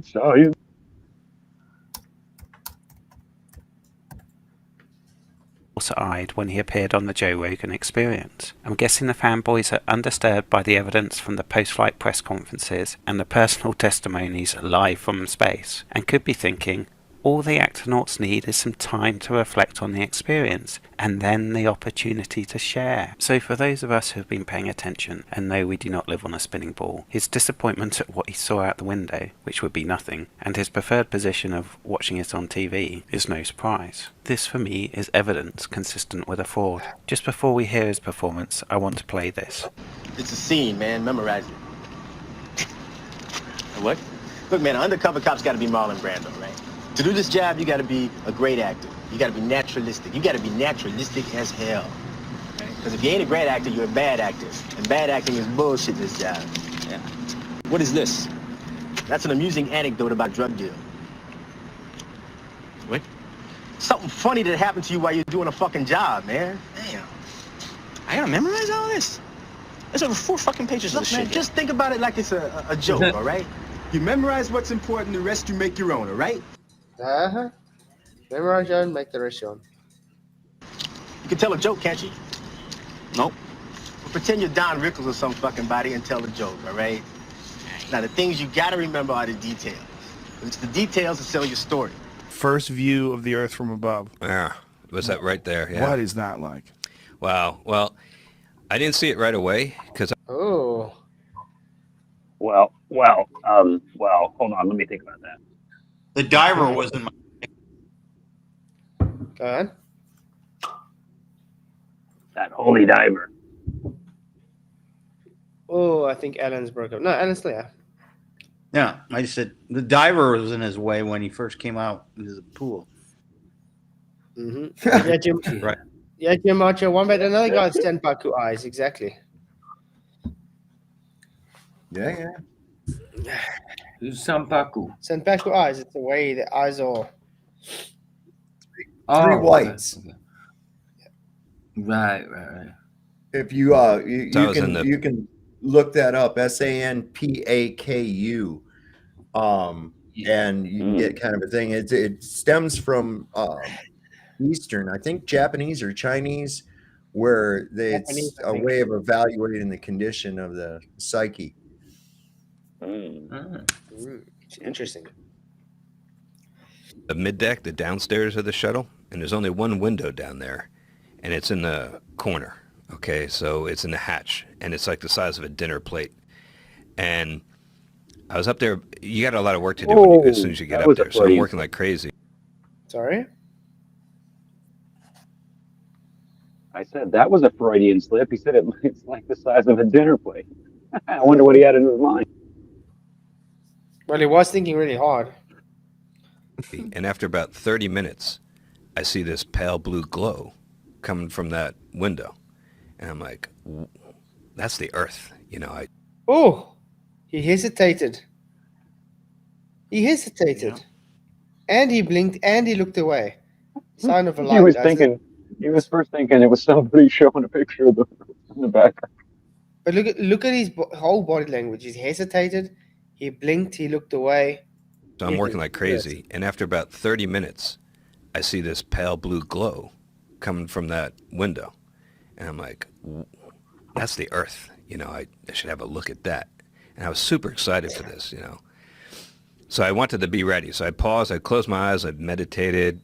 Why would you close and meditate to look at the Earth? I would have shoved my butt all the way up to that window and my face would have been planted in there the whole time, the whole flight. I would have never got any work done. But you understand how stupid that is. You would meditate and prepare yourself to look at the Earth. Really? Through a window? Okay. Yeah, so you know what to say. Call it whatever you for crying out want. I just got ready. And when I felt like I was ready, I floated up to that window and I opened up my... Even the dogs don't agree with him. I agree with the dogs. Yeah, I think that was doggy fur. Yeah, right. Eyes, and I gazed out for the very first time at the Earth from space. And what that felt like is really, really hard to describe in words. But if I had to pick one word to describe what I was feeling at that moment, it would be meh. Really? Wow. What did he just say? Yeah. Meh. That was 3 letters. Huh? Wow. How exciting that must have been. So this is from someone Man, that, I can't believe I got myself into this shit. Oops. yeah. So in other words, it wasn't what you expected, was it? No. Yeah. Really? Yeah, man. Just meh? Just meh. I mean, it was all right. It was pretty. It had a lot of like those earth colors, like blues and greens. Right. But man, we've all seen pictures of the Earth from space, okay? I mean, we got like HD video coming down from space now, where it's just spectacular. You can see stuff in that video that you can't even see with your own eyes. Ooh. Ooh. So what he's Ooh. saying is if you look at NASA videos, video. their version is much better than what it really looks like. But you just was say you can see stuff in that video that you can't even see with your own eyes. That says a lot, though, doesn't it? Wow. Of course it does. That's it. That's it, man. You can't see with your own eyes. And you can see he's regretting saying that because now look at his face. Yeah, he's like, oh, shit. Yeah, I mean, Oh, shit, I just effed up. augmented reality for you know what I mean? For Stared at the wrong dot. Damn it. Sorry. Let's just get back. Let's get back to what he says. But look at this. Listen to what he actually says. It's very important. Where it's just spectacular. You can see stuff in that video that you can't even see with your own eyes. You can see stuff in that video that you can't even see with your own eyes. Wow. Wow. So in other This is the words, ultimate. the video doesn't show what you see. Uh-oh. Fake then. You said it, not me. Problem. Yeah, Houston, we definitely. Oops. Oops. No, Houston, we had a problem. Mandela affected.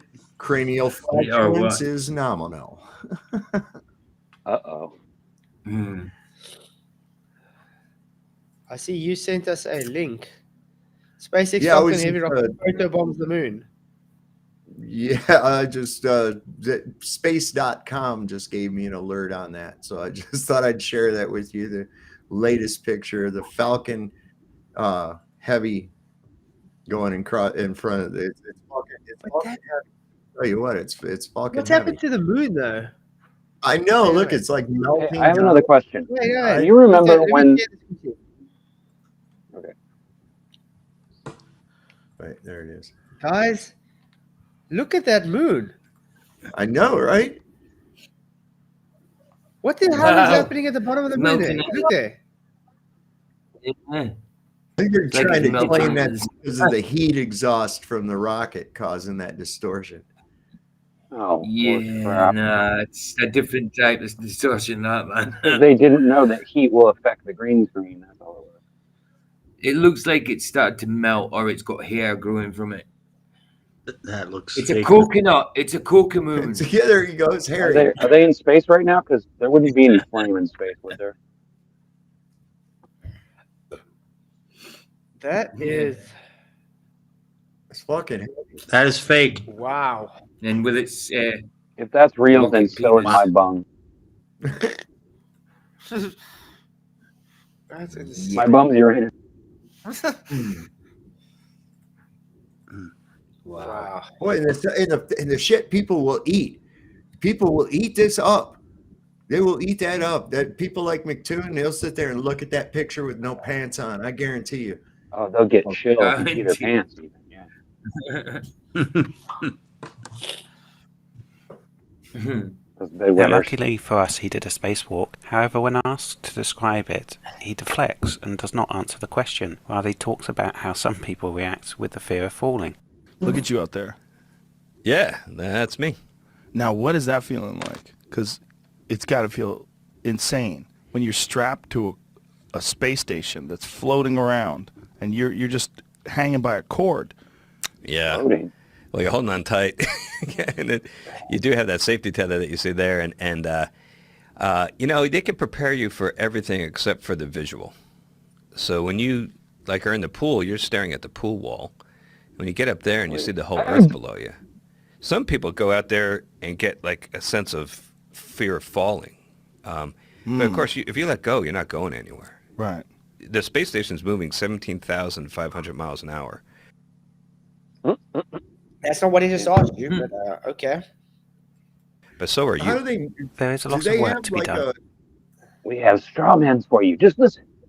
Do they have a speedometer on that thing or something, or how do they know? Well, you haven't seen the little thing scrolling at the bottom of the screen when the launches happen? They show you the airspeed and all that crap. It never matches up with reality, though.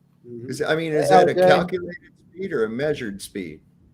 How would you measure the speed when you're going that fast? I mean, you anything throw with a a rope bearing out on the it. back. Yeah, you gotta throw a rope and watch it through. Wait, but throw a rope with some knots in it. Didn't you guys know? You got to be quick counting. Stop, you're gonna make me pee my pants. But did you guys know Wolfie and Red Toric and Wally and them? They all measured this 17,500 miles an hour. Of course they did. Would they pace it? They had to have paced it, or did it not? They use They a did it with radar knots gun? Did it knots not? on the rope, yeah. Did it not?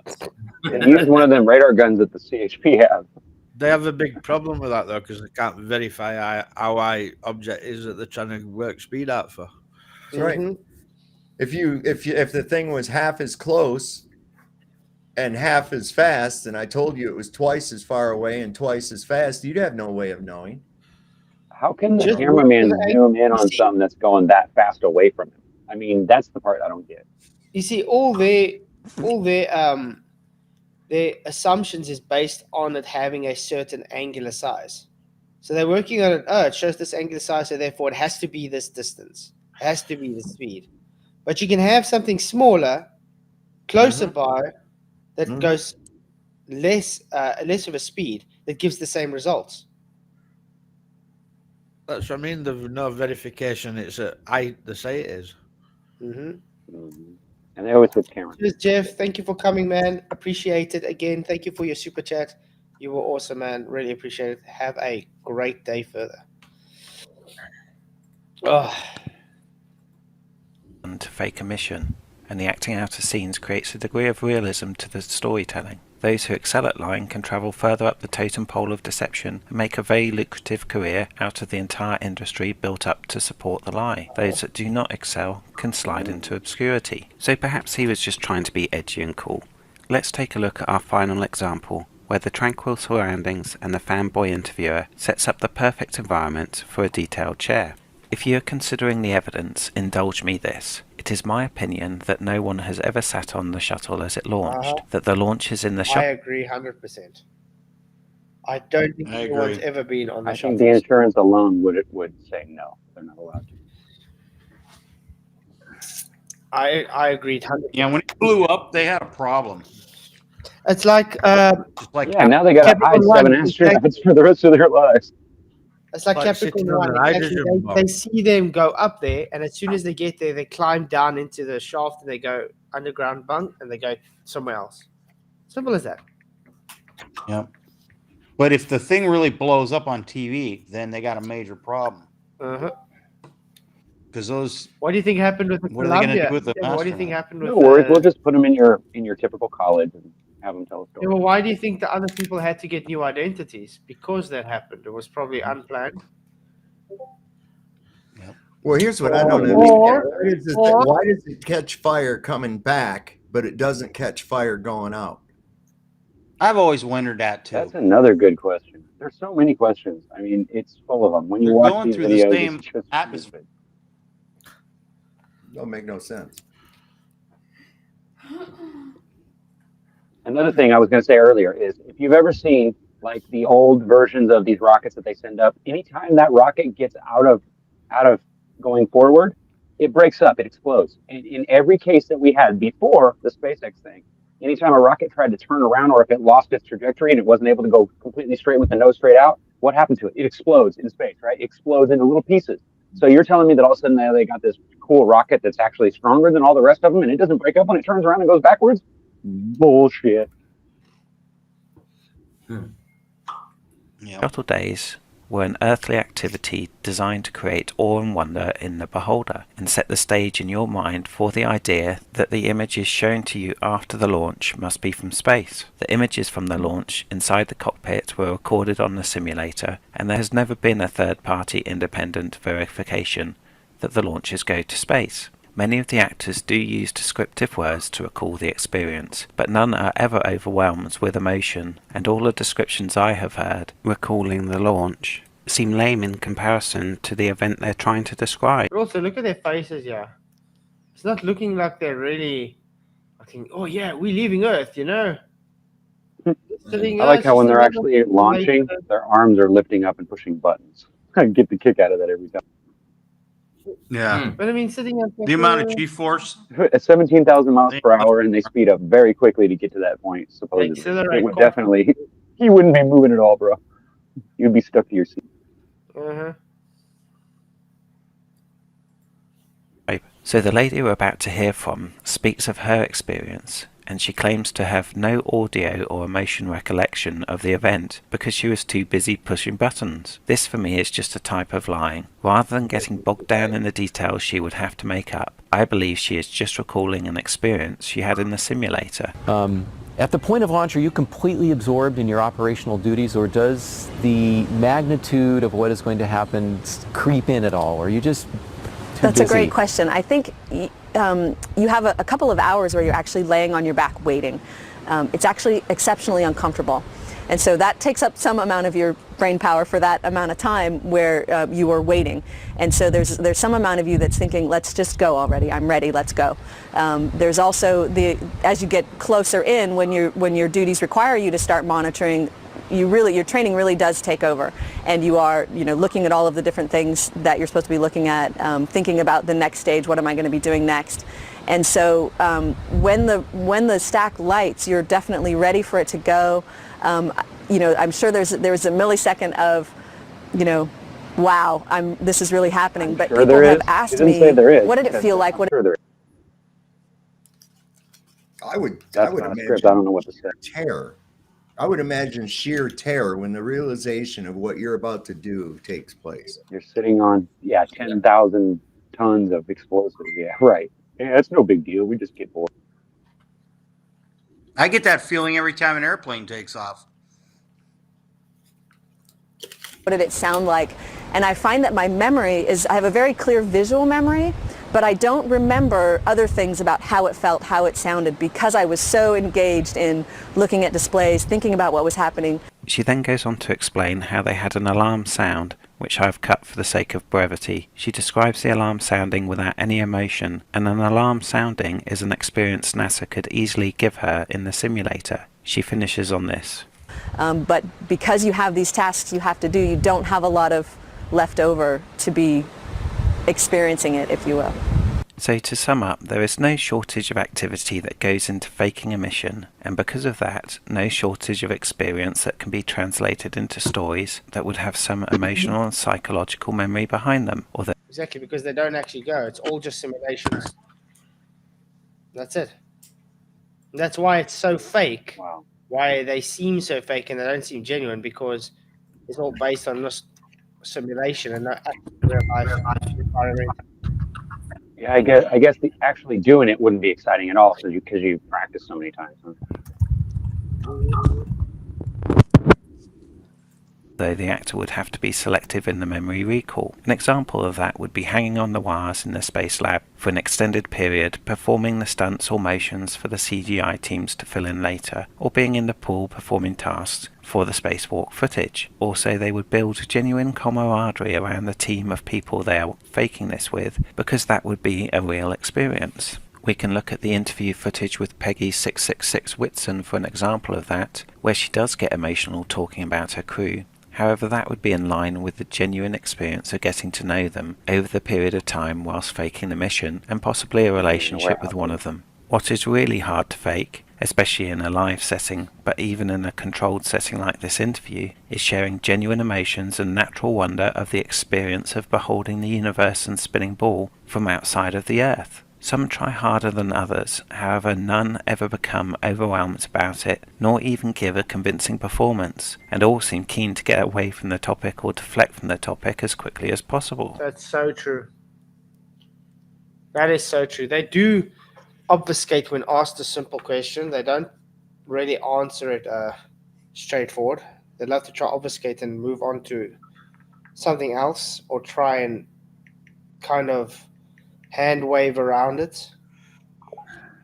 And that alone shows they're not being very honest about everything that's being presented. Must be positive. You know, something Ryan was saying about that, about where they just reach out and touch these controls and stuff. Now, I read where they had to ergonomically design the controls in the F-16 Falcon so that they could actually reach them. Are actually in the armrest and not in the center where the pilot would have to move his hand because of the G-forces that this thing exerts on their body. And that's only like 5 to 6 Gs. We're not talking about like even that miles per hour here. They're not even doing that. 5 or 6. Oh yeah, that's right. I think 5 or 6 is like the threshold of what a human being can take without passing out or something. Yeah, it's an extreme amount. So they have to deal with that, and that's what I'm saying. It's this thing. They make a big dramatic show of it, catches fire, and they have these heat shields when it comes in, because then that supports the big meteorite theory, their whole story about meteorites. But you're going through the same. You're going through the same atmosphere. You're going through the same viscosity. You're getting this thing up to faster than a bullet, and you mean to tell me there's no need for heat shields going out, but only on coming in? That's ridiculous, man. Plus, the nose of the rocket should have a sound barrier, like smudge. Like anytime something breaks the sound barrier, it'll have like a smudge at the nose of it, where the sound barrier is broken, and it'll actually have a wave of like interesting like refracted light patterns. So you can't really see part of the nose because it like disappears because there's like this. It's really interesting. You have to check it out. Just look at Chuck Yeager's sound barrier testing. What I find really interesting though is like we're talking about the acceleration, and you can see they're moving in there quite easily. The pilots are moving their arms forward. It's very easy to try and do the controls and all that. They're sitting there smiling, like moving like there's nothing there. What happens when they take those G tests, when they're spinning them around as fast as they can to see how much G's they can take? I mean, as soon as they get like hitting 3-4 G's, I've just posted you one in comment. Their eyes roll back in their head. They can't even move their arms or fingers. Oh. I mean, same with the fighter pilots on Earth when they look on their faces like. It changes how the faces look. It like warps all the face. Yeah, it rips their skin all back and. Yeah, but think about it now. Even the fighter pilots, when they're going and they're taking that acceleration up, and someone's in the back there, they can't even move their head forward. Everything is like, like glued to the seat.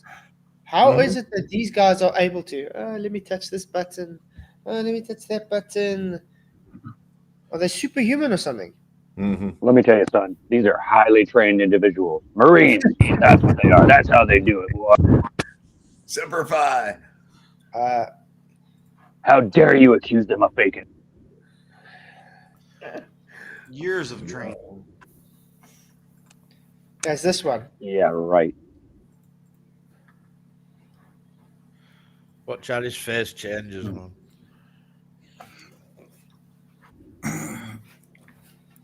Better watch this, guys. Sitting there, man. Well, this is hilarious, bro. This is really, really, really. See how easy he's moving around now, doing his thing. Wow. Let's go to where they start. Actually, come on.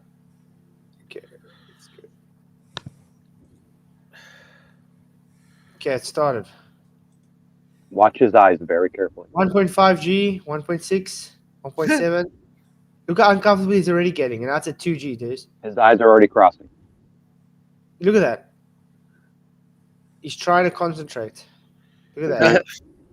3G. Look, he's like, oh, check it out. Starting to look like Sling Blade. I'm melting. Yeah, he's hiccup. You never had nobody make me no biscuits in the morning. He's trying to stay awake, guys. He's forcing himself to stay awake. I think his biscuits are burning right now. Think about it, because the blood's all rushing to the back of him now. So he's trying to keep Yeah. that body function going. And I mean, how are the astronauts not even looking like this while they're accelerating upwards? They're like having a Oh, yeah. picnic. Yeah. Looks like he's had a sour lemon. Yeah, look at this. Look at everything. There we go. All the blood is rushing back. 6.4. Looks very There's his blood. uncomfortable. Yep. Oh yeah, he's pushing. He's holding the blood There we up in go. his brain as hard as he can.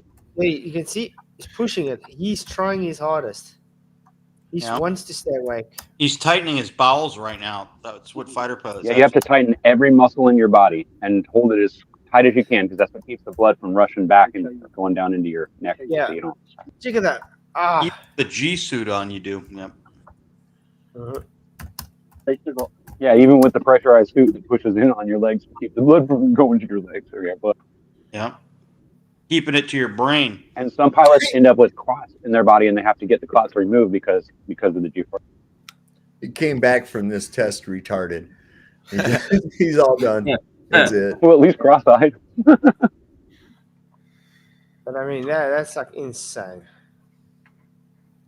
Geez, look at his face smashed back against his whole body. And how wouldn't sound be affected when they were traveling that quick? Even if they're inside the cabin, wouldn't traveling the speed of sound affect how your voice sounds?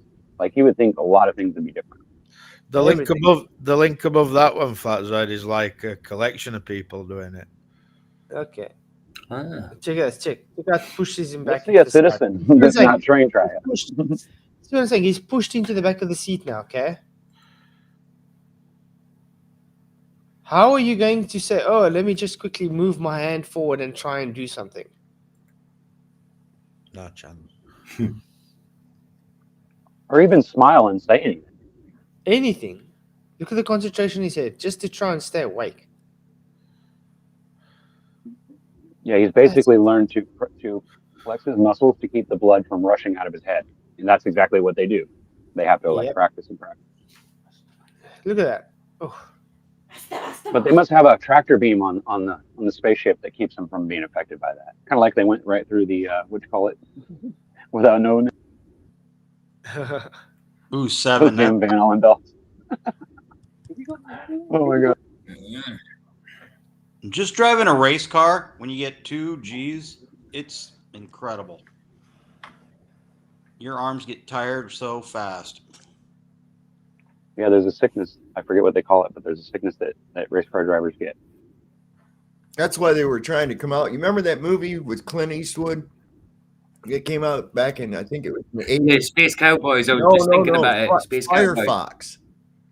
Oh, Fox, Firefox. When he's doing the plane. He's in the plane. Yeah, because they in order to control the plane at high speeds like that, they had it hooked up so that it worked on thought. But the jet was what it does Russian. Where you had to think in Russian to get it to work right. Yeah, that's right. I was going to say what race car he was in that. It's just because we watched the G's thing. I thought you meant the movie Space Cowboys with him and Tommy Lee Jones. Like when you bump your head. They did that, didn't they? You see his face. No, that one where they that they had what was it, The Right Stuff? That movie called The Right Stuff.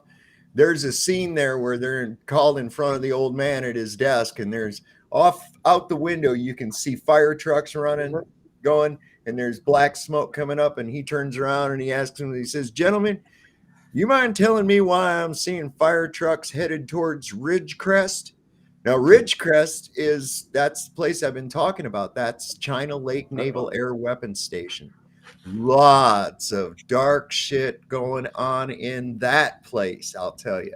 I've traced it all the way back with the MK Ultra underground base. Most of that place is underground. And when they had that earthquake just a couple of years ago, they had to shut the base down because all the underground was screwed up. There we go. Say we go. Wow. He looks like he's taking some good drugs. Yeah, definitely. Oh, and throwing up. There we go. Throw up, guys. That's DMT. Gotta love that little residue on his lips. And then you compare that Makes with you what wanna- and then you compare that with what we're seeing with them on the shuttle. Let's quickly go back before we go. Look at that. Compare that to what you're seeing now. Come on. Does that look anything the same? I don't see anything. I'm sorry. Oh shit! I don't need to see what you're showing. I've seen it. It's Okay, ridiculous. wait. Sorry, I might have to actually put it on for you guys. There you go. Anyway, does this look anything like we just saw? Not even close. Look at the But they're in smile a on the glider. face. Look, she's looking out the window, looking back. Okay, this is exciting. Yeah, let's smile. Let's look at that. Yeah. Sunrise. We'll play with my visor. Yeah, just This a is slight not- vibration. No worries. Yeah. They're leaning forward. Look, it looks like they're falling forward in their suits from the angle they're sitting at. Like they're actually being pushed forward and they have to lean backwards to make it look good. It's really ridiculous. You guys got to remember it's a glider. Glider.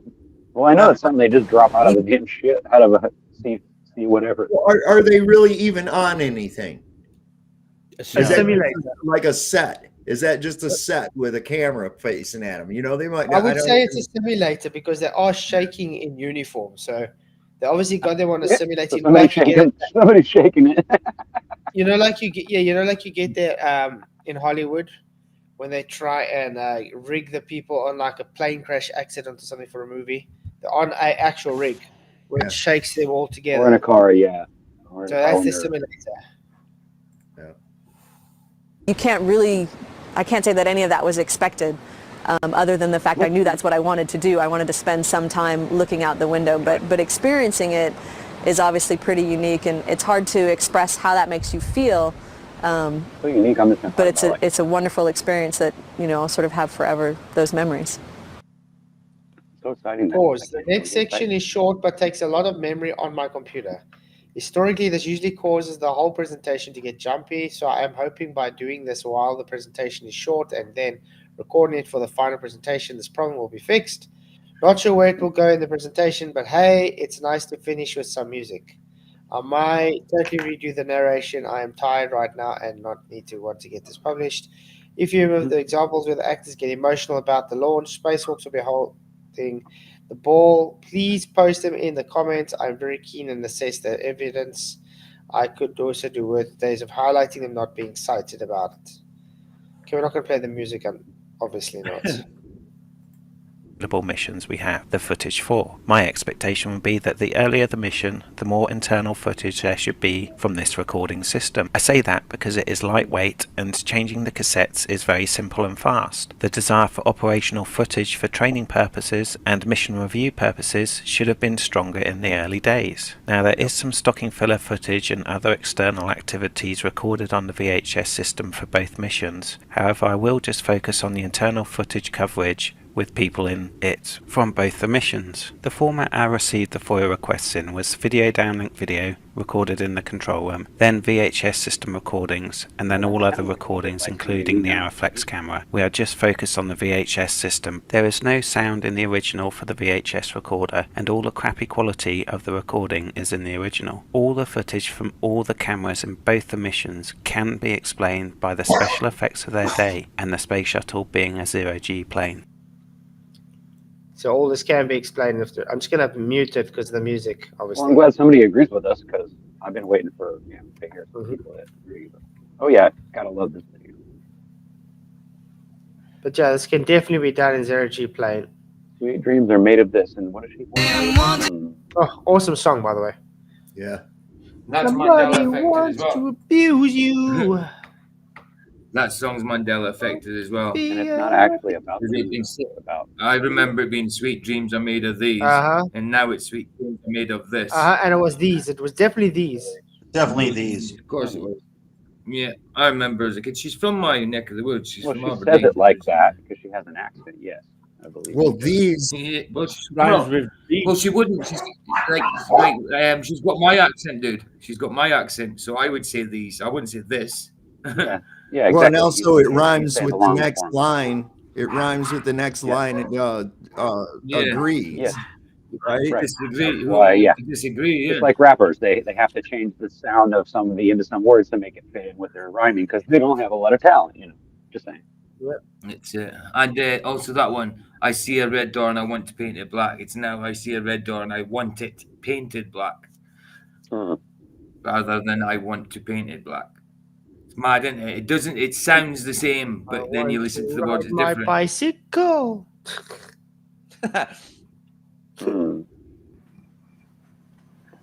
Oh, the things they do in space. Do you know what a bicycle is? While bragging about how good he can sing, that side. Yeah. Sings I won't drive a bicycle after bragging about how good he can sing.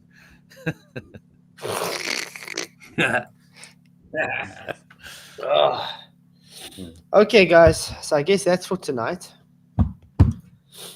Cool. That was a good show. I do like it. I think we should do more of these. Are you not going to show?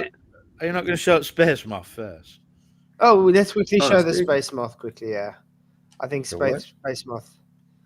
Oh, Space is a Moth. good one. Yeah.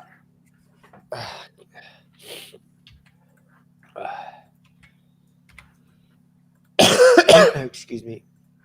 Okay. Am I showing it? No, not yet. Okay. Space Moth. I'll put the link in for you guys if you want to watch it. Villains of Heliocentric Space.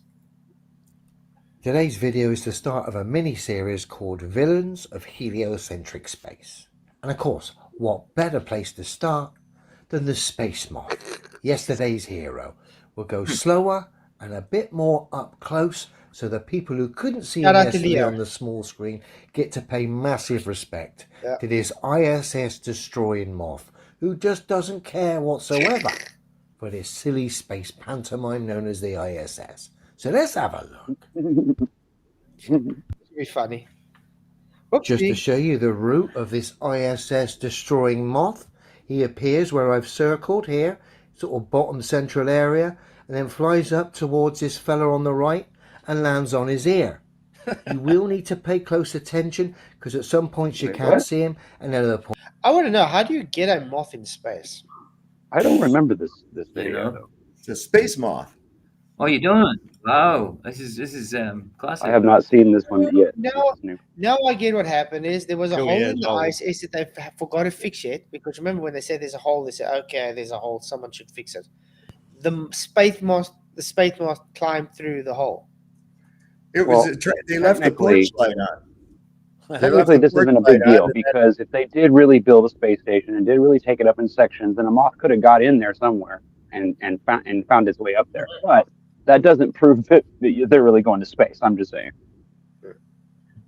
You can't even light a flame for it to be attracted to. You know what I mean? Don't they build this stuff in a clean room?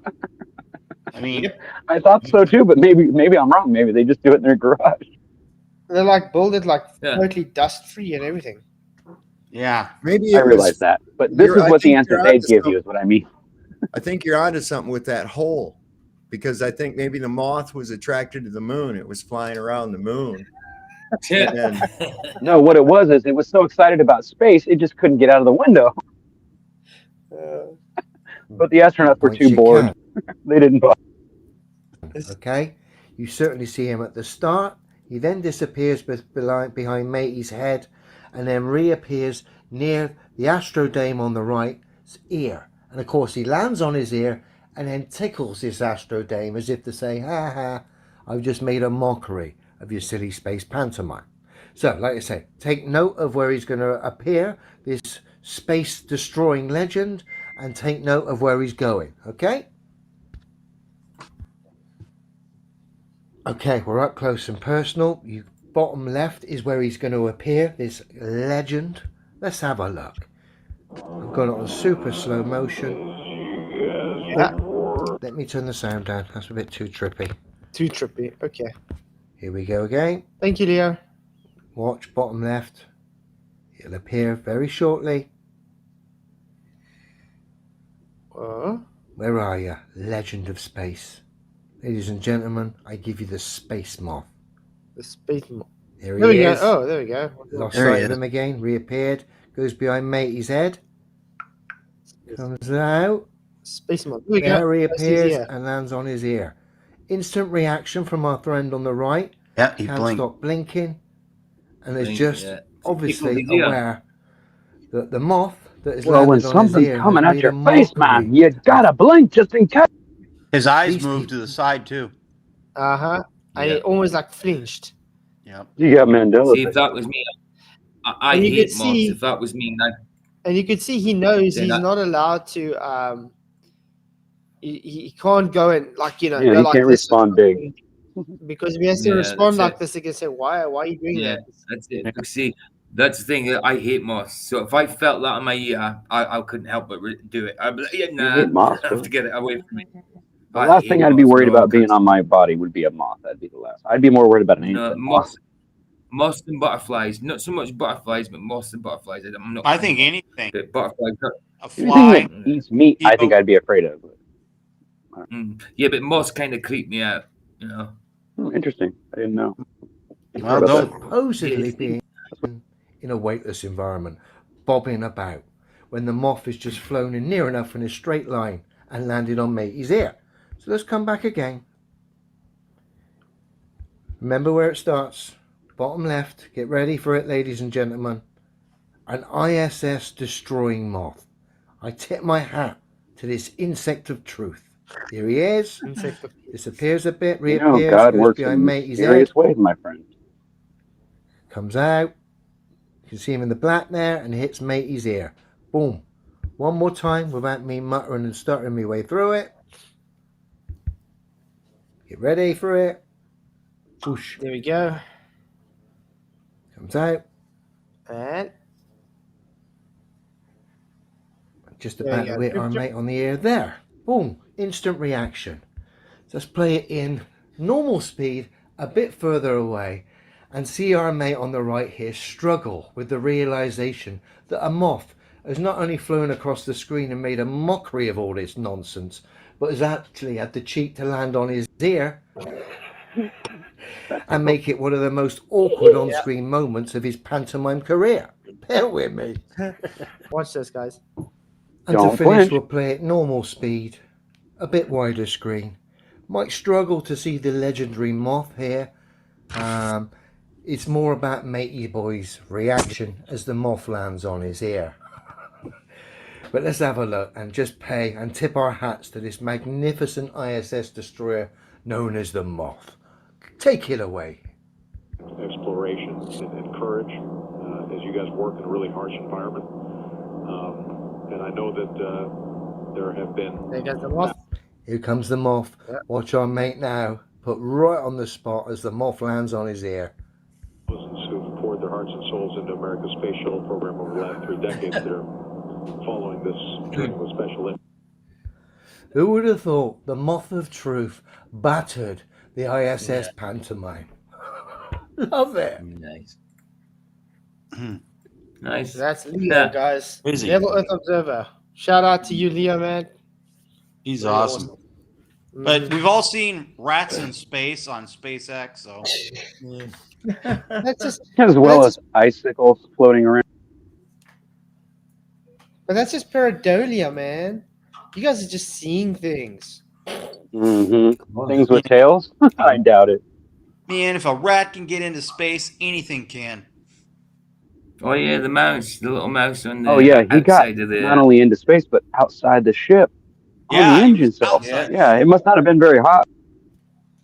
Running Yeah, around on walking the around top like- of an engine, yeah, in a vacuum. It was just glowing red from the heat, but no, he just Well- ran across it like it was nothing. But I love the idea of they thinking just because they say pareidolia, therefore you've been debunked. No, that's just handwave dismissal. Yeah. Okay. If that's how you needed to dismiss it so you can sleep at night, go for it. But yeah, that was a good show, guys. I want to say thank you very much for coming. It was fun. Yeah, man. You're welcome. I enjoyed laughing. Yeah. Well, it's April Fool's. No, today is New Year's Day, my friend.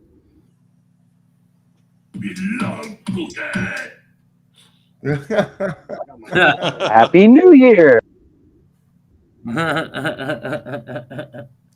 So yeah, we'll play it just to say thank you for coming, and it's good to see everybody. Thank you for coming, and yeah, I'll see you guys then all tomorrow.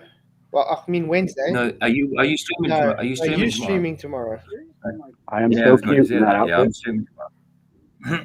So yeah, I'm streaming tomorrow, guys. So if you want to turn up, guys. Yeah, so I'll see you guys. Mike will be there.